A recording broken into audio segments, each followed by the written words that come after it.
to this week's Quantum Alignment Show.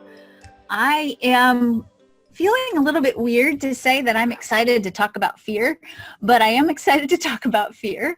I'm excited to talk about it because I want to revisit it and reframe it a little bit. We talk a lot in human design, at least, not always, but in human design, we talk a lot about the quote unquote negative aspects of the gate. And we talk about the not self expression of the gates, the low aspects of the gates and the centers and the types and everything. So before we get started, I want to just review what I think is a really important thing that is good to give attention to and information about.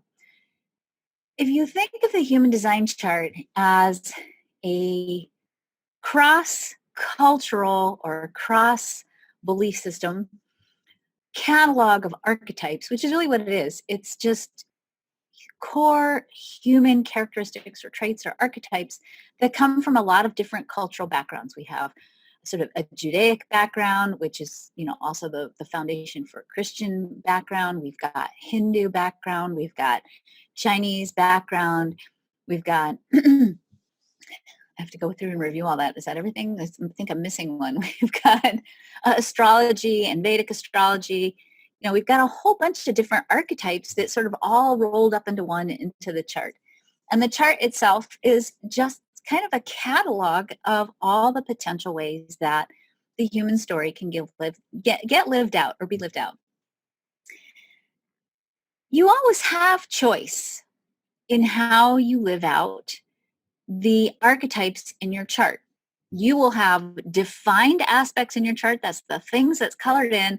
Those are defined themes, consistent themes that you're going to be more likely to explore and play with over the course of your life, or the definition of who you are, because what's colored in your chart is more the authentic expression of who you are, or the consistent themes that you play with in the authentic expression of who you are. Within those themes, you always have the choice with awareness to live out the low, what I'll call the low expression or the high expression, or the maybe more painful expression and the more optimal expression.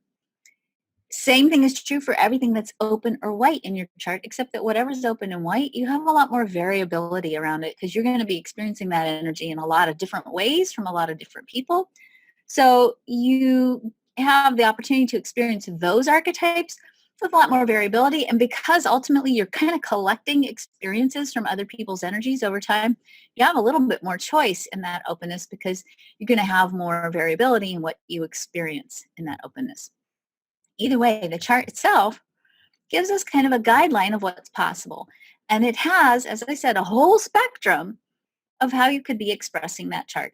And that means that when we explore the more painful elements in the chart, and any element in the chart can be painful if you're not understanding it, if you're not using that energy in a way that supports you. Anything in the chart, even joy, which is in the gate 58, can be a quote unquote negative energy. We talk a lot about that part, and I think part of why we talk about the quote unquote negative part is I think we like it. Our culture likes bad news, right? We get excited about bad news to a certain degree. And we don't talk a lot about potential and possibility. And I think we keep ourselves from talking about potential and possibility sometimes because we have fear. And we have fear that if we have hope or we start thinking things that are awesome and amazing are possible for us, we protect ourselves against disappointment, or we judge ourselves for maybe being ungrounded and dreamy. We don't love possibility as much as we like doom. I invite you this week to explore that. If that's a theme going on in your life, even in more insidious and in subtle ways, explore that. Just pay attention to the conversations that you have with other people. And really listen carefully. How much of the conversation is about, wow, what else is possible? Or how much of the conversation is about, yeah, there's this thing happening that's terrible and this thing happening that's awful. And oh, yes, this thing is great, but listen to it because it might give you some clues as to why perhaps you might not be allowing yourself to dream bigger to have hope, to be inspired around what else might be possible for your life as well. So, in today's revisitation of the spleen, I thought, okay, I'm going to go through the fear gates of the spleen. Everybody gets excited about the fear gates of the spleen. And when we look at that, we're like, oh, that makes so much sense. That's why I'm stuck. But we forget sometimes to look at what's the real blessing of the fear and what's the real purpose of the gate. Those gates are not designed to keep you stuck and paralyzed in fear. Those gates carry archetypes, and the fear part sometimes is not the highest expression of the archetype. So we're going to explore a little bit. What are the higher expressions or the optimal expressions of those archetypes, both in a more linear way, more practical, grounded way, and also we're going to look a little bit at the spiritual potential of what these gates mean. All right, without further ado, I should probably be quiet and get started on the show, right? Okay, we are going to be talking today about courage revisited, which, by the way, is the positive aspect of the spleen. The spleen gives us a pulse of fear. It also is a place where when we understand what that fear pulse is communicating to us, it gives us courage and the right timing for courage. When we look at the human design chart and we look at it in the context, first of all, of the Hindu chakra system, what we know is that the spleen center and the emotional solar plexus, which is the triangle that matches the spleen on the other side of the chart, both are part of the solar plexus chakra in the Hindu chakra system. The Hindu chakra system, or the 7 centers of the Hindu chakra system, actually split in 1781 according to human design, giving us 9 centers versus 7. The heart chakra split into the G and the will center, which is the diamond and then the little triangle to the right. The solar plexus chakra split into the spleen center and the solar plexus chakra. This was a really important split because it actually sets us up for the next phase in human evolution, which we are actually in the midst of experiencing right now, that moves us into a new expression of human or being human. I like to call it human 2.0, or actually I really like to refer to it as quantum human. In the new configuration of the energy field that we are all moving towards as human beings, in this new energy, we actually are shifting our place of awareness and we are shifting the source of some of our creative energy. Because this split between the spleen and the solar plexus sort of sets us up, we have to understand where we're coming from and kind of where we're headed to understand the true power and the true nature of the spleen, and really also to learn how to transcend some of the more base elements of the spleen. Both centers give us information. Both centers can be creative. And when I say creative, I'm not talking about art and craft or painting. I'm talking about the ability to create an authentic expression of who you are in the world, in your material life. The spleen has a very vital function, and that vital function is it gives you information that serves your health, your survival. It is intuitive, but I actually really prefer to use the phrase it's instinctive, and it also gives us a pulse or information that requires of us to be timely in listening to it. The spleen is all about now. The energy of the spleen is about getting an information pulse, and then that information pulse is communicated to us through fear or sometimes through gut level feelings, is primal sort of instinctive gut level feelings. And they require of us to listen to that pulse, that fear pulse in the moment, and take action in the moment. It is, to a certain degree, primal kind of intuitive responding. So this is more, I hate to use this term because I'm actually a humongo lover of animals, and I don't like to think of animals as being base because I feel like I have some pretty evolved dogs in my life. My cats, not so much, but the dogs are very evolved. The bottom line is, the prime directive for how many animals are operating is now. They're in terms of timing, they're operating in the now. Most of them are operating in the now. I do think that my dog can anticipate timing one of my dogs in a much different way, in a much more evolved way. But they're operating primarily in the now. Your dog is not sitting around worrying about, oh my God, am I going to get my dog treat tonight? Is it going to happen? What do I need to do to show up for my dog treat? What if I don't what if I don't get the sit and stay thing right and I don't get the dog treat? They're not worrying about that. They have a sense of when the timing is right to go into the kitchen and then do their little sit and beg thing, and then you give them the treat, right? Or in a more advanced kind of a way, they are operating from a place of awareness of what's going on around them. And that moment when that big husky dog walks by the front of the house and the dog is sitting on the couch looking out the window, they see that dog, they're reacting. They're not sitting there plotting, what am I going to do when the dog shows up next? They're not thinking about, is it time for the dog to show up next? They're responding in the moment. The nature of the fear information that the spleen gives us is about giving us the pulse to respond in the moment. And the thing that we're responding to is the impulse to do something, take some kind of an action that ensures our short-term and long-term survival. So this is the place where you get a pulse of fear when you're out hiking. And I had a series of bizarre dreams last night. I had several dreams where I was hiking in the winter through the wilderness and I kept coming up on bear scat. And I kept looking at the bear scat going, but it's wintertime. They're hibernating, right? And then I was sort of like, I don't know. Should I keep going? Is there going to be a bear or not? That's because I always talk about bears for some reason because I love bears. So the spleen center gives you that pulse of, I should be aware there might be a bear. And if you hear something, if I was in my dream and I saw the bear scat steaming in the snow, and then I heard a growl that sounded like a bear, I wouldn't be sitting there thinking, wow, is that a bear? I don't know. Let me think about it. I wouldn't be contemplating, is that a bear? Is that not a bear? What do bears eat in the wintertime? I would be running. And that impulse to take that action would be almost a thoughtless impulse. It would be a reaction.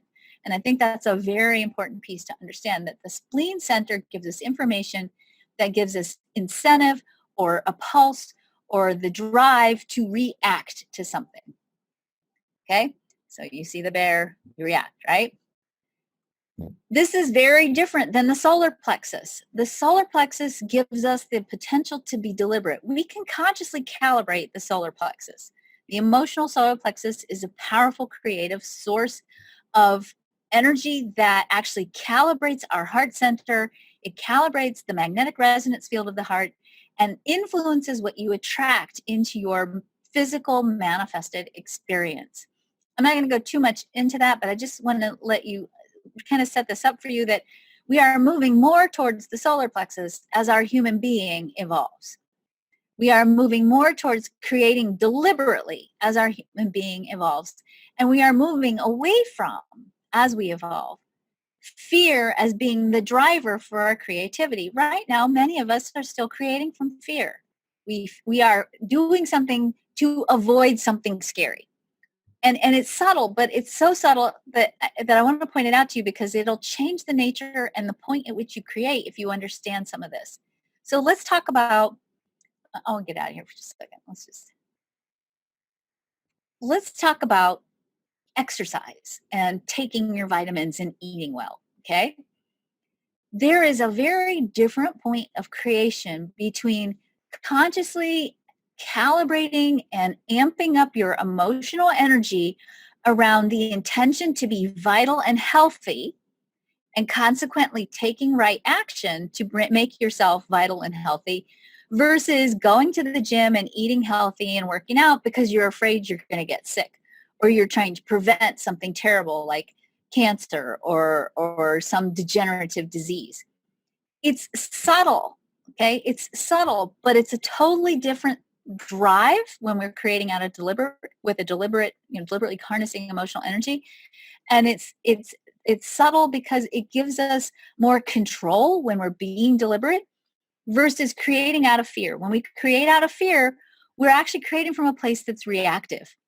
And it doesn't have the same quality of engagement and ultimately even the same potential for sustainability when we're creating in a reactive way versus a deliberate way. And I'm not making this up. This is just the nature of how these two centers work in the chart.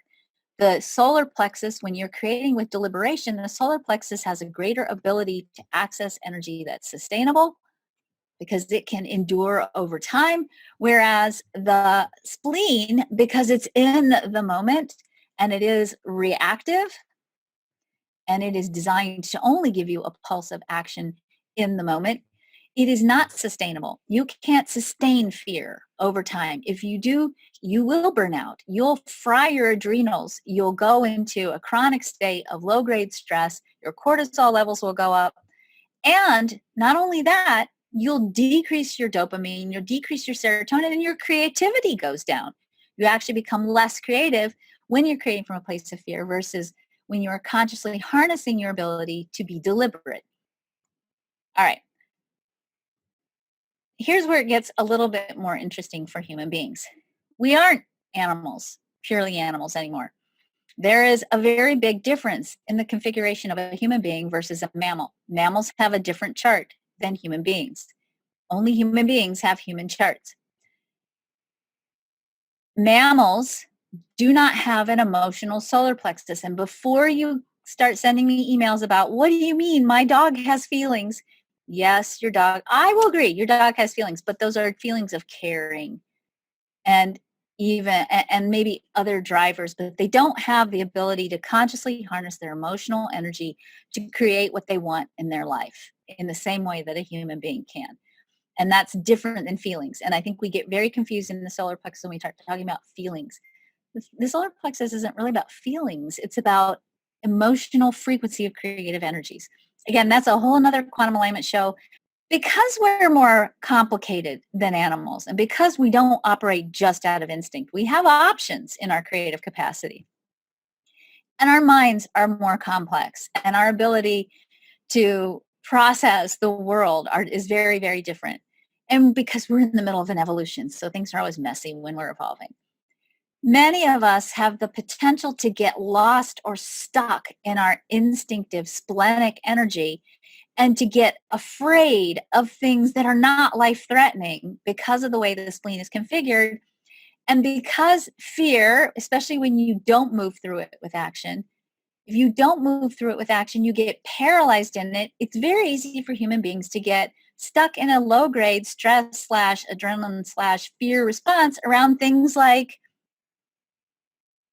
doing something new or things like being afraid that you're going to repeat the same mistake, which is not necessarily deadly because you're already here. You already survived it once. You're not going to die from doing it twice. We can be afraid of failing things like your business or things like a math exam or things like taking a certification test or things like giving a presentation at your new job. You can be afraid of things not being perfect and get stuck or paralyzed in the fear of imperfection.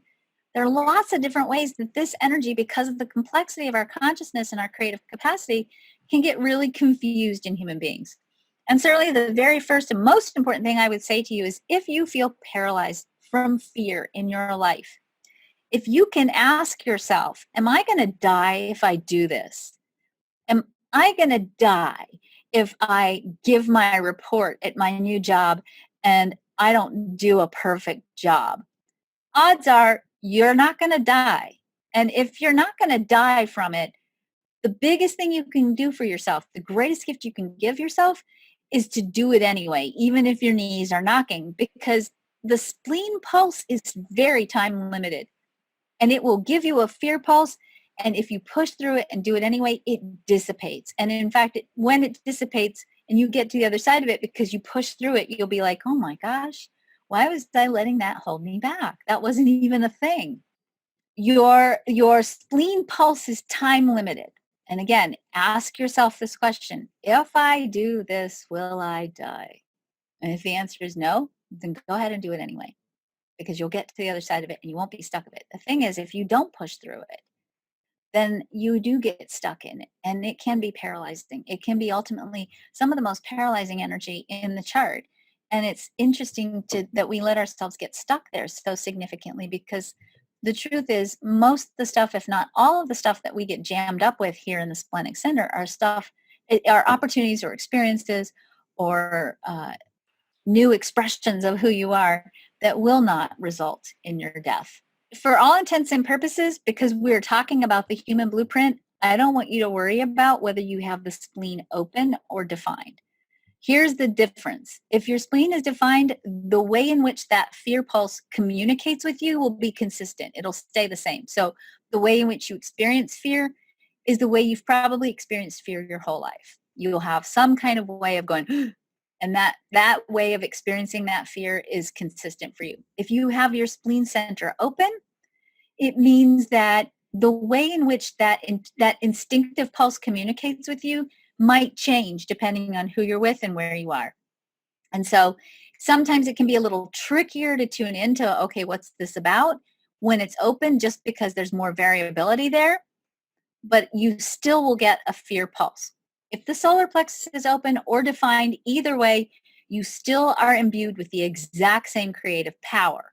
Your capacity to create is the same. And as I said, that's a whole nother quantum alignment show. Your capacity to create is the same, and you go about doing it just a little bit differently.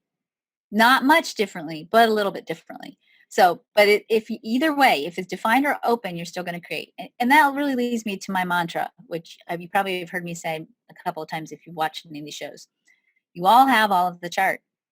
You all have all the chart. And as we're talking about this today, we're talking about the chart in general as a blueprint for the human experience and what you can do to break free from any chains of fear, perhaps, that might be holding you back. What I want to do right now, and this is the part that I do want you to look at your personal chart about, is I want you to look at the gates around the spleen. Because the tendency here is if you have any of these gates defined, and that's true whether you have the whole channel or just half the channel, the colored in part. If you have any of these gates defined, and it doesn't matter whether it's on an open spleen or a defined spleen, you are going to be more likely to experience these archetypes in your life and some of the more subtle aspects of these archetypes in your life. So what we're going to do is we're actually going to go through all the gates of the spleen, and we're going to look at the shadow side, we're going to look at the optimal expression, and we're going to look at the spiritual purpose of the gate. So the gate 48 is the gate of inadequacy. That's not what it's really called. It's actually called the well in traditional teaching. It's the gate of depth. When you have the gate 48, you have a deep longing to have a depth and a solid foundation of information. Because the fear here is the fear of not knowing enough. Again, not usually something that's going to kill you, right? Generally speaking. Because in the human expression of the gate 48, we want to have the depth of knowledge.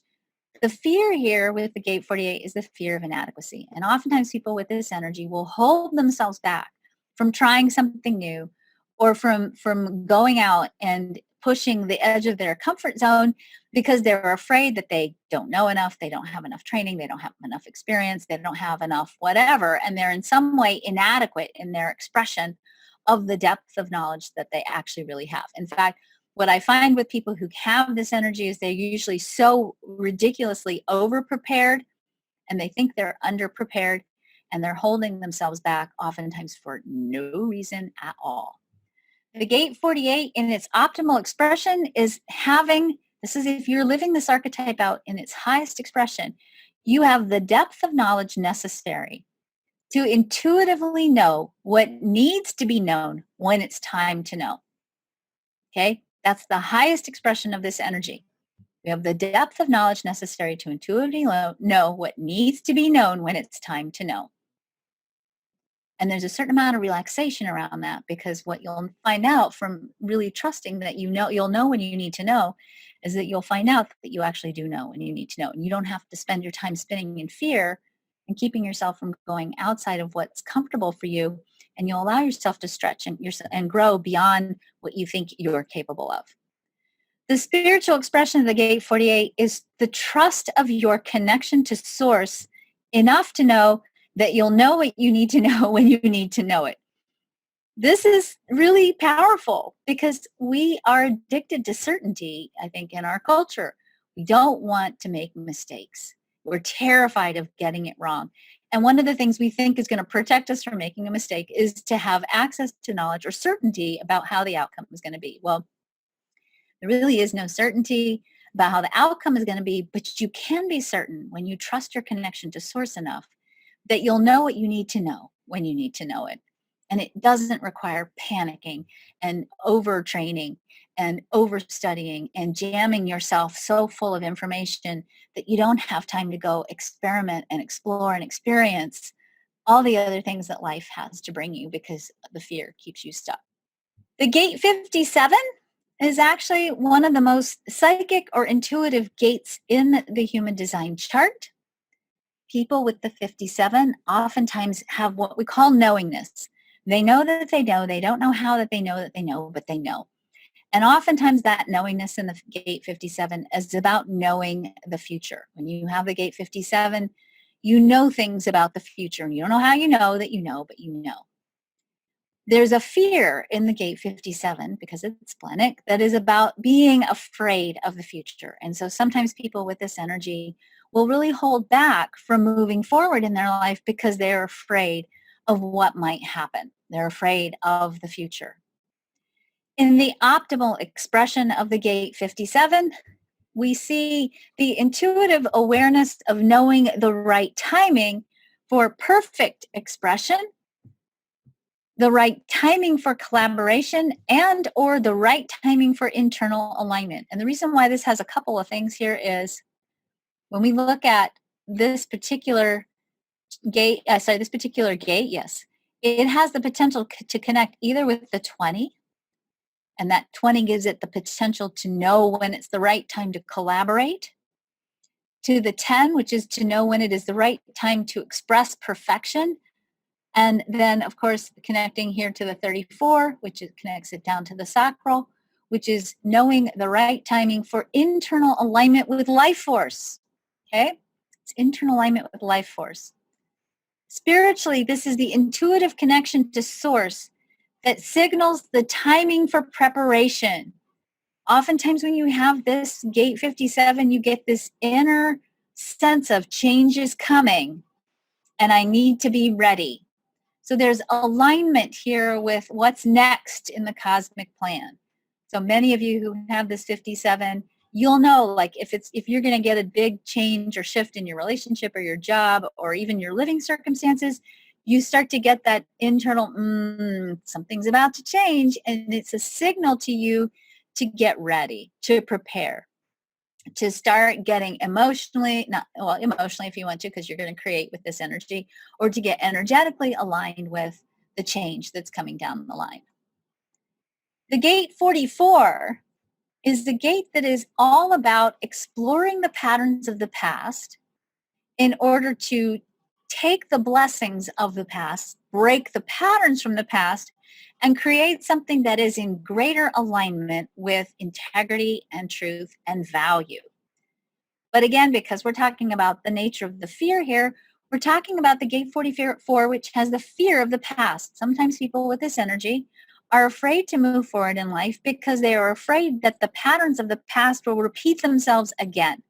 And they'll get stuck in this never-ending repetition of a pattern that keeps duplicating itself over and over again. This gate 44, by the way, is also the gate of smelling. This gate is the gate of intuitive or psychic smelling. In the optimal expression of the gate 44, it's the intuitive awareness to sense when someone or something is out of integrity. It doesn't, quote unquote, smell right. This is a really powerful intuitive BS detector. It's like, you don't know why, you don't know how you know that you know, but sometimes when you have this energy, you can smell a rat, or you can smell when something's off. It just doesn't feel right, right? Spiritually, this is the awareness, the intuition to know when something or someone isn't aligned with either divine order or the highest intention. That whatever they're doing, whatever they're about to do, whatever they're creating is not in alignment with the highest expression of value. The gate 50 is a gate of nurturing and caring. This is a place where we actually hold family values and core values of the tribe are contained within the gate 50. This is an energy that can be deeply obligated in a good way. And it's an energy that is about having or owning or taking responsibility for caring for others. In its low expression, it can be the fear of failing your responsibility, And there can be with this energy in particular a tendency towards codependency, where you don't only fail your responsibility, you also take too much responsibility, and you're overly responsible for someone who maybe you shouldn't be taking responsibility for, or for taking responsibility for things you shouldn't be taking responsibility for. This is also a place where, by the way, we oftentimes experience guilt, which is kind of also a fear of failing your responsibility. Optimally, this is the intuitive awareness to know when someone needs nurturing. Okay? It's the intuitive awareness of knowing when someone needs nurturing. And that's a gift, that's a skill, that's a blessing. Okay? Spiritually, this is the embodiment of divine feminine energy, that nurturing mama energy. And it's the intuition to know when to realign action with love. Now, I want you to understand that I use love with a capital L. And when I talk about love, that doesn't mean self-sacrifice. That doesn't mean martyrdom or codependency. I'm talking about the value of love. And sometimes the value of love says, I love you so much that I'm setting a boundary here because I believe in your capability enough to hold you responsible and accountable for your own actions. Okay. So sometimes love is a boundary. It's not just giving and nurturing. It's all the qualities of the divine feminine, including, the energy of the warrior goddess sometimes. So this deep embodiment of divine feminine love and the intuition to know when to realign action with love. The gate 32 is part of a channel that's actually usually associated with business and business success. And I think it's really profound and quite beautiful that the energy for business and business success is also the energy for divine inspiration. And that business itself, when we look at it, is not just the act of creating value on the material plane, i.e. money and services. It's also the place where through the creation of value in the world, we serve the divine. In a much more grounded and practical way, the gate 32 is often the fear of failing. We get business ideas or other ideas in the gate 54 down in the root center. We get divine inspiration down there. And then it moves up into the 32, which is sometimes called ambition. The gate 32 in its highest energy is the drive to hold on to the idea, to nurture the idea, to take care of the idea, to serve the idea until the timing is right for the idea to come into form. So if you have a business idea, for example, it might not be the right timing for you to push your product out into the business world. Maybe before you do that, you have to lay the foundation for the idea. You got to talk about it, write about it, build a website about it, do some videos about it. And then when the timing is right, people will then show you. And intuitively, if you have the gate 32, you'll know when it's time to start launching the business in the way that actually begins the process of generating value. But again, from the splenic perspective, when we're looking at the fears, this is a fear of failure. And so sometimes what happens is we get ideas and then we fail to act on them because we're afraid we'll fail, because it's way easier to justify not doing than it is to risk failing, right?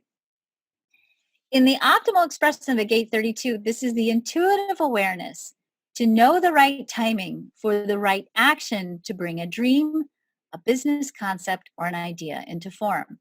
So we basically, when we have this energy, we serve as sacred stewards for the idea. We nurture the idea. We hold on to the idea. And then when the timing is right, and we know intuitively when the timing is right, then we take action on it. So spiritually, this is an inspired connection to divine inspiration that gives you the drive to serve as a sacred steward for an idea. You get an idea, you take care of it. You hold a vision for it. You dream about it. You put the idea on your vision board. You journal about it. You take all the steps you need to do to lay the foundation for the manifestation of the idea. And then because of the nature of your inspired connection to source, you know from source, from your inner sense of timing, when it is the right time to launch the idea with action. In the gate 28, gate 28 is a little bit of a challenging gate, and I want to make sure we really address it as deeply as we can. The gate 28 is oftentimes called the fear that life has no meaning. And what we oftentimes will see with this gate is that people with this gate struggle. In fact, sometimes we call it the gate of struggle. I personally like to call it the gate of adventure or the gate of challenge. There is struggle here in the 28. You need to struggle with this 28, and I'll explain to you why. People with this energy are designed to struggle with ideas, concepts, with life experience, etc., because it's through their struggle, through their own adventure with whatever energy they're struggling with, that they discover what's truly valuable in life. We are designed, by design, this is in the chart for all of us, we are designed to grow from struggle. I want you to really hear me carefully because I am not saying the word suffering. I am saying the word struggle. Those two words don't even rhyme, okay? We're not talking about suffering. There's no gate of suffering in the chart. We suffer when we resist the struggle, or we suffer when we judge the struggle. Okay, if you're struggling and you judge yourself because you think you're struggling because you're screwing up or you're not getting it right or you're dumb or whatever you start telling yourself, that's not what the purpose of this energy is for. This energy is what we call mutative energy in the chart. It's energy that's about serving the leading edge of evolution. And evolution by nature has struggle in it, and it needs to have struggle in it. We need to struggle to prove whether a mutation is adaptive or not. If we just blindly choose something, take something in, adapt to it without struggling with it, we run the risk of incorporating something that doesn't really serve our long-term well-being into our collective consciousness. I'm going to give you an example, one that I've been watching, you've been watching too for a lot of years, and it's something I am contemplating really almost on a daily basis. Social media and the internet is a mutation. It's something new that has emerged into our collective over the last 20 years, right? Especially the last, I would say, 10 years. Because it's new, we are struggling with it, okay? Some of what we're doing with it is amazing and interesting and fascinating and fabulous. There can be really powerful and beautiful things that happen on social media, and there can be really terrible things that happen on social media. And I'm going to say, I think the verdict is out because we're evolving and we're in this process where we are struggling with what is the right thing to do and how do we show up for this and how do we use this and how do we utilize this. That's how struggle works in the mutation process, in the evolution process. That can happen collectively and it can happen individually. You may have things in your own life that you're struggling with, that you struggle when you go out and try, that are new. And it's through that struggle you discover, is this really something worthy of me putting my energy into or not? And when it is, then you have the impetus, the drive to keep going at it until you get it to where it's something really productive and beautiful. But the fear here is that life has no meaning, or there's another fear with this, and that fear can be, it's going to be too hard. Sometimes people at the gate 28 have a fear that I don't want to even try it because it's just going to be too hard. And that becomes really important to pay attention to. If you're already burned out and then you need to do something new, but you're afraid to do it because you think it's going to be too hard and you don't have the energy for it, then you're going to stop yourself short from breaking through to whatever it is you need to do to continue to grow and evolve. The optimal expression of the 28 is the ability to prove the adaptability and value of a mutation through personal experience. It's knowing when the timing is right to challenge and struggle with a new idea or a concept.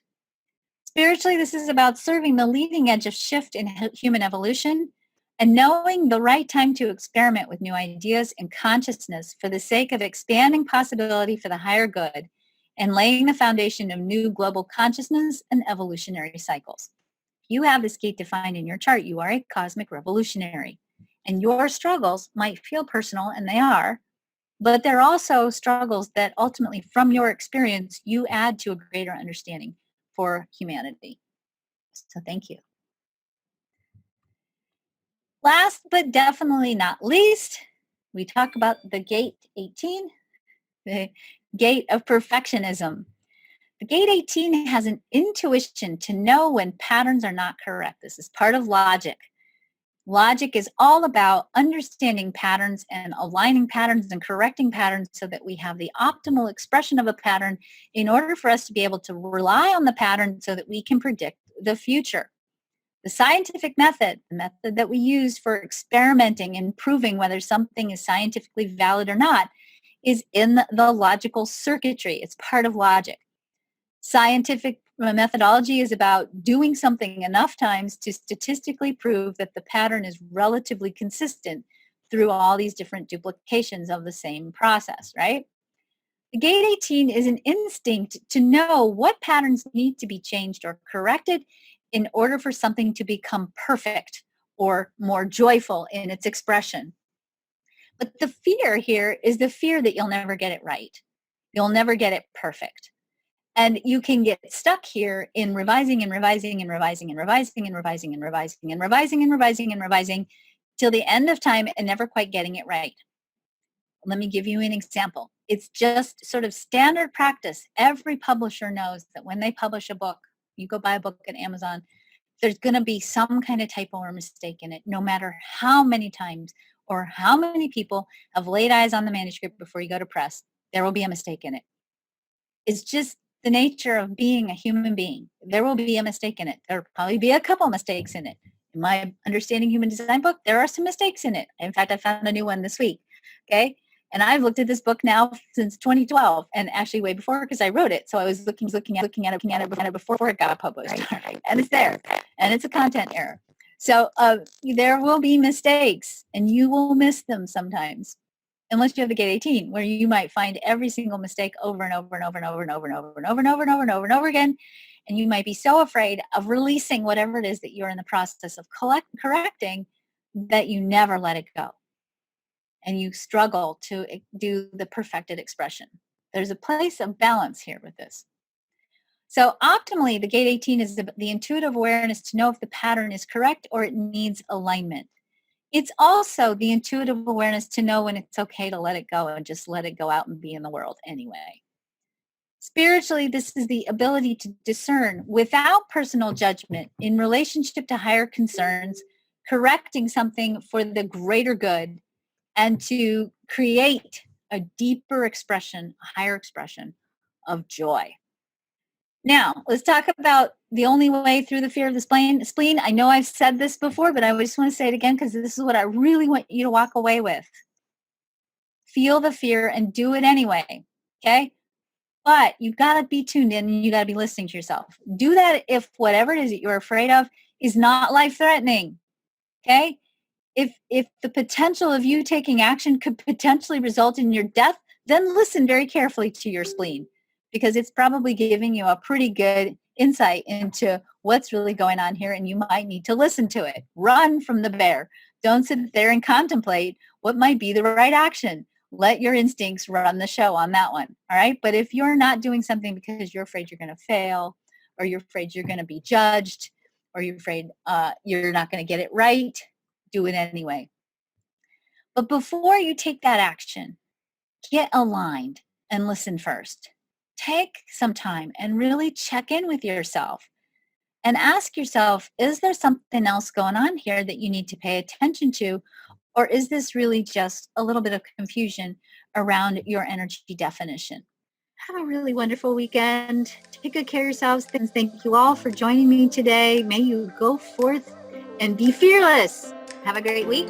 I will talk to you soon. Bye.